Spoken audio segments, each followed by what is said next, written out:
आप देख रहे हैं इंडिया टीवी। आपके साथ मैं हूं मीनाक्षी जोशी। इस वक्त की बड़ी खबर अहमदाबाद से। अहमदाबाद में एक ऐसे सनकी को गिरफ्तार किया गया है जो हिस्ट्री शीटर रेपिस्ट है। इस हिस्ट्री शीटर रेपिस्ट का नाम मोहम्मद रफीक रंगरेज उर्फ टाइम पास है। रफीक को 6 साल की बच्ची से रेप की कोशिश के आरोप में गिरफ्तार किया गया है। पुलिस के मुताबिक ये हिस्ट्री शीटर रेपिस्ट है और 2014 में एक मासूम से रेप की कोशिश के आरोप में इसे 7 साल जेल की सजा सुनाई गई थी। ये जेल में बंद था, लेकिन हाल ही में इसके पिता की मौत पर इसे 15 दिन का पैरोल दिया गया था।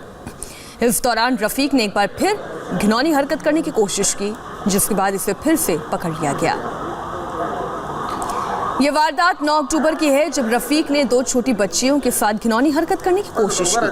अहमदाबाद से इंडिया टीवी संवाददाता निर्णय कपूर की पूरी रिपोर्ट देखिए।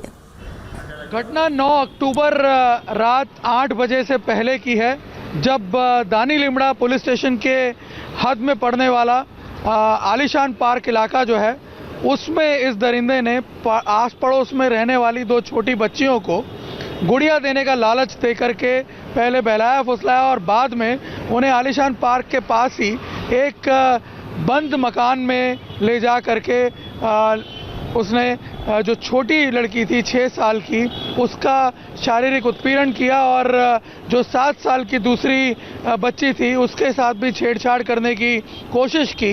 और इस दौरान ये दोनों बच्चियां घबरा गई और इन्होंने रोना शुरू कर दिया और इस वजह से ये व्यक्ति जो है, ये आरोपी, ये घबरा गया और वहाँ से भाग गया। जिसके बाद आस पड़ोस के लोग वहाँ पे पहुँचे और उन्होंने बच्चियों को वहाँ से रेस्क्यू किया। जिसके बाद मामला पुलिस स्टेशन पहुँचा, लेकिन क्योंकि उस वक्त वहाँ अंधेरा था और ये बच्चियाँ इसे पूरी तरह पहचान नहीं पाई थी, इसलिए एक अनजान व्यक्ति के खिलाफ फरियाद हुई। लेकिन बाद में करीब 3 दिन तक पुलिस ने पूरे इलाके की छानबीन की और उस इलाके में लगे हुए जितने भी सीसीटीवी कैमरे हैं उसके एंट्री एग्जिट को चेक किया और इसके आसपास जो अपने लोकल एरिया में सोर्सेज हैं उनकी मदद से इस आरोपी को ट्रैक कर लिया और 12 तारीख शाम को इसे पकड़ करके अब हवालात में बंद कर दिया गया है। रफीक ने 2014 में भी ऐसी ही एक वारदात को अंजाम दिया था। इस गुनाह के लिए उसे 7 साल जेल की सजा सुनाई गई थी। पुलिस ने बताया कि मोहम्मद रफीक नाम का ये आरोपी एक हैबिचुअल ऑफेंडर है। इससे पहले भी 2014 में ये बिल्कुल ठीक इसी तरह के मामले में जेल गया था और जिसमें इसे कन्विक्शन भी हुआ है। ये 7 साल की सज़ा काट रहा था।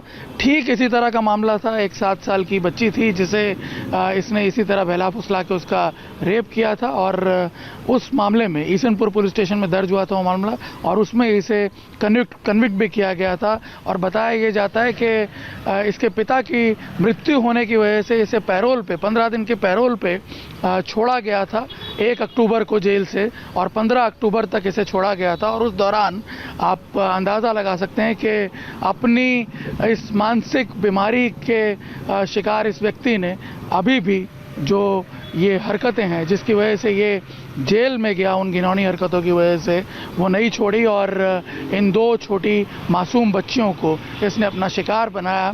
लेकिन पुलिस की गिरफ्त से ये बच नहीं पाया और अब ये एक बार फिर सलाखों के पीछे है। अब इसके गुनाह की ग्रेविटी जो है पुलिस बता रही है कि और ज़्यादा बढ़ जाती है इस केस में। हमारे साथ हमारे सहयोगी निर्णय कपूर अहमदाबाद से जुड़े हुए हैं। निर्णय, फिलहाल इस व्यक्ति को कहाँ रखा गया है? देखिए, इसको कल शाम को अरेस्ट किया गया। उसके बाद इसका कोविड टेस्ट करवाने के बाद अब इसे लॉकअप में रखा गया और आज हमें हमारी जानकारी के हिसाब से पुलिस इसे उस घटना स्थल पर भी लेकर के गई थी जहां इसने इस घिनौनी वारदात को अंजाम दिया था 9 तारीख को। बताया ये जाता है कि आज करीब अब से कुछ देर पहले तक पुलिस इसके साथ उसी इलाके में थी और बाकायदा उस पूरे वाक़ये को रिक्रिएट किया गया है इसके साथ और तमाम जो सबूत हैं वो जुटाने की कोशिश की जा रही है। फ़िलहाल इसे पुलिस कस्टडी में अभी रखा गया और इसे प्रोड्यूस किया जाएगा फर्दर रिमांड के लिए भी। और मैं आपको बता दूं कि इसका जो ट्रैक रिकॉर्ड है उसको देखते हुए पुलिस ये बता रही है कि ये व्यक्ति जो है ये एक मानसिक बीमारी का शिकार हो सकता है, ये जिसे एक तरह से साइकोलॉजिकल लैंग्वेज में हम पीडियोफिलिया कहते हैं।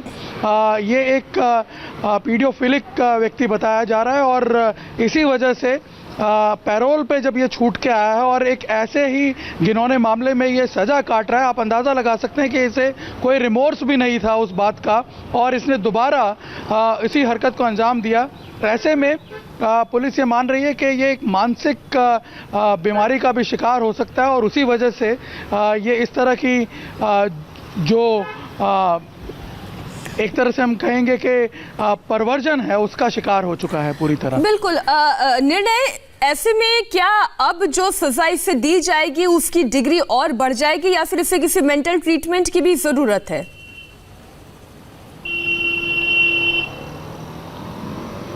देखिए, इस मामले में पुलिस के अलावा भी हमारी कुछ साइकोथेरेपिस्ट जो हैं उनसे भी बात हुई। हमने जानने की कोशिश की कि आखिर क्यों कोई व्यक्ति इस तरह के जो दुष्कर्म है उसमें लिप्त हो जाता है। तो उनका ये कहना था कि कई ऐसे मानसिक रोगी होते हैं जो पीडोफिलिक होते हैं और इस तरह की हरकतों में वो लिप्त रहते हैं, हैबिचुअल होते हैं। ऐसे लोगों को कड़ी से कड़ी सज़ा तो दी जानी चाहिए, लेकिन उसके साथ साथ जेल में ही इनका रिहैबिलिटेशन प्रोसेस जो है वो भी शुरू किया जाना चाहिए। और जिस तरह का बैक टू बैक इस तरह के अपराध ये कर रहा है, आप सोचिए एक इसी तरह के संगीन अपराध में ये सज़ा काट रहा था, कन्विक्ट हो चुका था, उसके बावजूद ना इससे कोई डर है, ना कोई दहशत है और ना ही इस जुर्म का कोई एहसास है। निर्णय, शुक्रिया पूरी जानकारी के लिए आपका।